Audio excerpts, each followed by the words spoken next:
Salut les petits Christophe, bienvenue sur Max Recette. J'espère que vous allez bien, j'espère que vous avez faim. Je suis content de vous retrouver pour une nouvelle vidéo. Aujourd'hui, mes amis, je vous propose une vidéo sucrée. Oh là là, un Max Recette qui fait du sucré. En plus, ce matin, je me suis levé à 4 h, j'ai bossé jusqu'à 14 h, 14 h 30. Je suis allé faire les courses et tout. Là, il est 18 h, je vous fais encore une vidéo. Je suis pas trop gentil. En plus, c'est une recette sucrée. Tu te rends compte? Je suis pas trop gentil, sérieux? En ce moment, c'est la saison des fraises. Et ben, moi, je vous propose de faire une tarte aux fraises totalement végane, totalement végétalienne. C'est totalement bluffant. J'ai réussi à nous voir un truc de fou. Je suis trop heureux. Enfin bref, comme dit, c'est la saison des fraises. En ce moment, on a de la chance d'en avoir des superbes. Déjà maintenant, là, début mai, pardon. On a surtout de la chance d'avoir des gens, tu vois, des producteurs locaux qui font ça. Et ça, c'est merveilleux. Des bonnes fraises. Tu sens, ça sent, tu croques dedans. Enfin bref, c'est des fraises quoi. Tu vois. Mais des vraies fraises. Et du coup, s'il vous plaît, je vous encourage fortement à aller consommer local. Prenez des produits locaux d'ici, de chez vous, tu vois. Encouragez justement tous ces producteurs et tous ces gens qui sont là. Ils travaillent 7 sur 7 généralement. C'est des gens, voilà, ils vivent de ça. Donc, franchement, ils ont des super bons produits. Et le prix, franchement, j'ai acheté 1 kg de fraises pour 8 €. C'est rien. Je vous conseille de me suivre sur les différents réseaux sociaux. Alors, il y a Instagram, un Max Recette, il y a Facebook, un Max Recette, et il y a TikTok, un Max Recette. Et bien sûr, n'hésitez pas à vous abonner à ma chaîne et à la partager avec tous les petits gourmands que vous connaissez. Et laissez-moi un pouce bleu si vous kiffez le contenu, si vous kiffez la recette, si vous kiffez moi, enfin bref. Un petit pouce bleu, ça va être ton plaisir. Voilà, bah allez, c'est parti. Maintenant, on va direct passer aux ingrédients. Vous allez voir, c'est très simple à faire. De toute façon, si moi j'arrive à faire du sucré, vous arrivez à faire du sucré. Alors, pour cette superbe recette, il te faudra de la margarine végétale. Donc moi, je vais tout de suite vous montrer. Moi, j'utilise celle-ci. Voilà, tu la trouves partout. Elle est sans huile de palme en plus et elle est superbe. Mais bien sûr, vous retrouvez tous les ingrédients ainsi que leur quantité juste en dessous comme d'habitude dans la barre d'infos. Il vous faudra de la noix de coco râpée. J'ai pris pas une gousse de vanille parce qu'avec une gousse de vanille, en fait, pour faire la crème pâtissière, il faut la laisser infuser pendant assez longtemps. Du coup, je voulais aller quand même assez rapidement parce que moi, quand j'ai envie de faire de la pâtisserie, spontanément, je dis vas-y, je vais faire ça. Et ben voilà, alors je suis allé au plus rapide, j'ai trouvé de l'extrait de vanille, donc ça tu en trouves partout aussi. De l'extrait de vanille, c'était pas de l'arôme vanille, attention ne confondez pas. L'arôme vanille, il faut en mettre vraiment beaucoup. L'extrait de vanille, tu en mets un petit peu, ça suffit largement et puis ça ne colorera pas comme l'arôme. Tu vois, j'avais essayé de faire avec de l'arôme la dernière fois, ça avait coloré un peu la crème, c'était venu un peu brune comme ça, brune, c'était pas top quoi. Donc du coup, privilégie l'extrait de vanille et si tu as le temps, bah, une bonne gousse de vanille, voilà. Sachant que le kilo de vanille, j'ai appris ça il n'y a pas longtemps, le kilo de vanille il se situe entre 600 et 1000 €. Hein, c'est assez large, mais t'imagines le kilo de vanille entre 600 et 1000 €? Ouais, pas qu'il y ait un camion de vanille qui passe devant chez moi, je te le dis. Je rigole, hein. Ok, ensuite il vous faudra donc du chocolat. Ouais, vous allez voir, on va mettre du chocolat noir, donc vegan. Hein. Il vous faudra du lait de soja vanille. Il faudra de la fécule. Moi je prends du sucre de canne, tout simplement, tu vois. Pourquoi? Parce que dans le sucre blanc, des fois il y a du cartilage, il faut faire attention. Ouais, du cartilage. Bref, ne me jugez pas pour la pâte, j'ai pris une pâte bio, je trouve pâte sucrée, hein, bio. Oui, je sais, j'aurais pu la faire moi, blablabla. J'avais pas le temps, d'accord? J'ai pris une bonne pâte et voilà, j'avais pas envie de me prendre la tête. Et je pense que je suis pas le seul dans ce cas, ok? Ensuite, il vous faudra donc de bonnes et généreuses fraises. Regarde. Ah là là là là! Aïe aïe aïe. Mamma mia, regarde-moi ça. Regarde-moi cette fraise, moment délectable. Chut, moment délectable.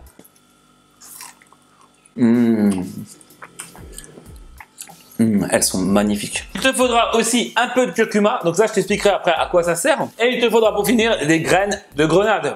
Si tu sais pas comment ouvrir une grenade, je t'invite à aller voir sur mon Facebook, sur mon Insta. J'ai mis une petite vidéo où j'explique comment ouvrir une grenade et comment justement retirer les graines de grenade et les conserver. Donc au frigo, tu vois, ça se conserve 2 semaines. Alors ça fait 1 semaine et demie que je les ai, elles sont nickel encore, tu vois. Allez, à tout de suite mes petits cuistots. Donc déjà un petit cuistot, on va commencer par mettre un peu de matière grasse au fond du plat, comme ça on est sûr qu'elle ne va pas accrocher, ok? Une fois que tu as mis ta pâte à tarte correctement dans ton plat, tu vas venir faire des petits trous à la fourchette dedans. Je vais vraiment faire des petits trous avec la fourchette pour éviter que quand je cuise, eh bien, que la pâte elle gonfle tout simplement. Voilà. Et ensuite tu vas venir enlever tout le surplus de pâte qu'il y a sur le bord à l'aide d'un couteau. Voilà. Tu suis ton plat vers la hauteur. Toujours le couteau un peu plus haut, jamais vers le bas la pointe. Et comme ça, ta pâte, elle va bien rester ici au bord et elle sera nickel.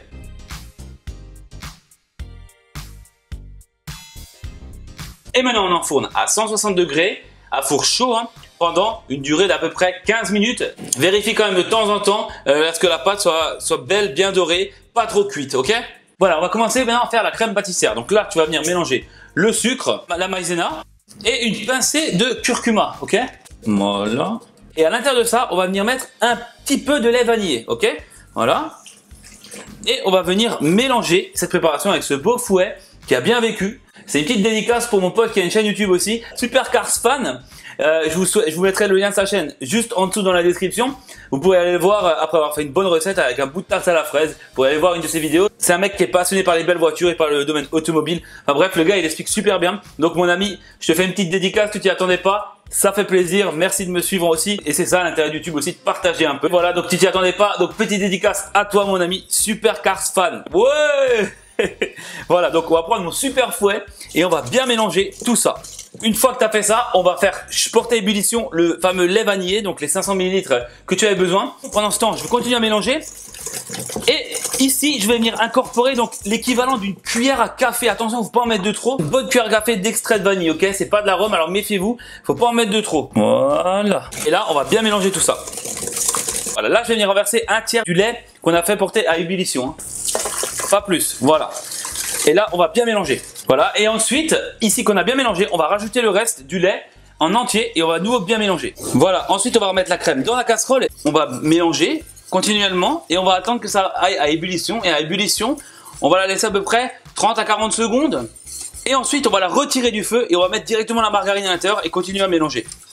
Tu vas voir, c'est très facile. Là, elle commence vraiment à être belle, là.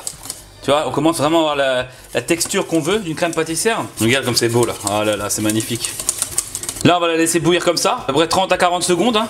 À ce moment-là, on arrête, on coupe le feu et on met directement la margarine à l'intérieur, hors du feu. Et tu bats et tu bats. Et en fait, elle va devenir bien onctueuse. Regarde comme c'est magnifique.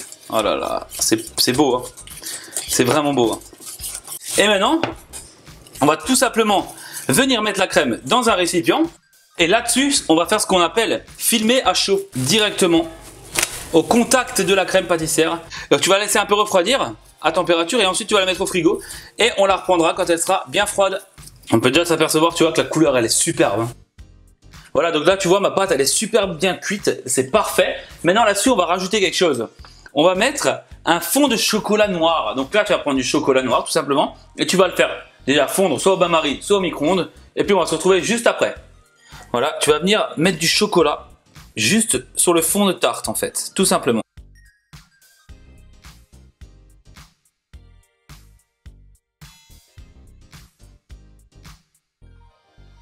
Maintenant, ça, on va le laisser refroidir, justement, jusque quand la crème pâtissière ça refroidit. Donc d'ici à peu près une demi-heure et après on va pouvoir mettre la crème pâtissière et le reste. Allez, à tout à l'heure.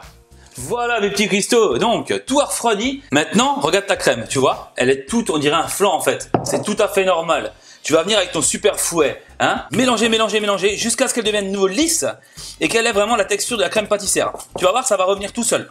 Donc là, tu vois, elle est de nouveau superbe, elle est magnifique. En plus, elle a une belle couleur, elle sent bon, j'ai goûté, elle est vraiment très très bonne. Une fois que c'est comme ça, à l'intérieur, tu vas venir mettre quelques graines de grenade, ok? Et là, tu vas de nouveau bien mélanger. Une fois que tu as bien mélangé tout ça, on va venir le verser sur le fond de tarte. Et maintenant, on va tout simplement venir bien l'étaler, de sorte à ce qu'il y en ait partout. Une fois que tu as fait ça, on va tout simplement disposer les fraises dessus. Tu vas voir, ça va être très facile. Alors, en tout premier lieu, tu vas chercher la plus grosse des fraises que tu as, la plus jolie, et tu vas la poser directement au centre de ta tarte. Voilà, une fois que tu as fait ça, pour couper les fraises, on va faire des belles lamelles. À chaque fois, essaye de faire la même épaisseur. Hein. C'est ça la partie la plus longue en fait. Tu vois? Des belles lamelles comme ça. Voilà, donc là, tu as vu, mes fraises, elles sont coupées. Et maintenant, on va tout simplement venir mettre donc, tes fraises tout au bout d'abord, tout autour de la tarte. Donc là, je prends justement l'arrière de la fraise.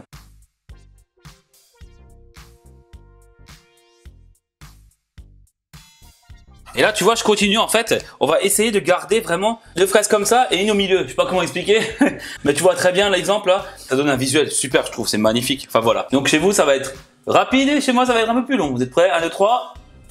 Et voilà. Alors, vous en pensez quoi? Salut ma fille, ça va? Oui. Tu veux voir? Comment tu trouves que c'est?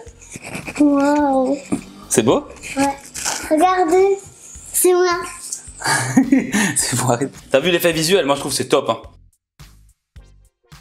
Là, t'as vu, j'ai commencé à mettre des petites graines de grenade. Donc tu vois, à chaque fois qu'une fraise se croise, je mets une graine. Je sais, ça va prendre du temps, mais ça sera un effet visuel en plus. Ce sera super beau et en plus, quand tu vas déguster ça, ça va croquer. Il y aura le jus de la graine dedans. Oh là là, ça sera juste parfait, quoi. Tu verras. Voilà, une fois que t'as mis les graines de grenade dessus, on va venir napper de chocolat fondu. On va mettre des petits traits comme ça va être juste parfait. C'est parti, mes amis, on y va pour les fameux petits traits en chocolat. Et là, tu fais comme ça. Oh là là, regarde, regarde, regarde, regarde, regarde comme c'est beau, regarde!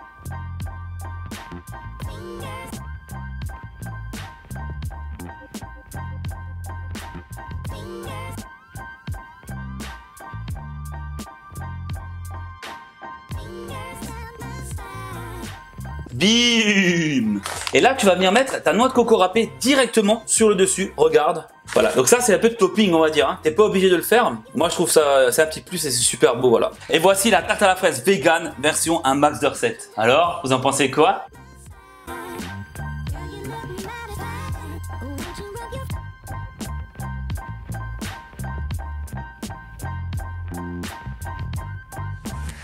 Voilà petit Gusto, c'est le moment tant attendu, celui de la dégustation. Elle est juste là la tarte, regarde, elle est là, regarde comme elle est belle, regarde-moi ça, là là là là là. Donc c'est parti, je vais couper tout de suite la tarte.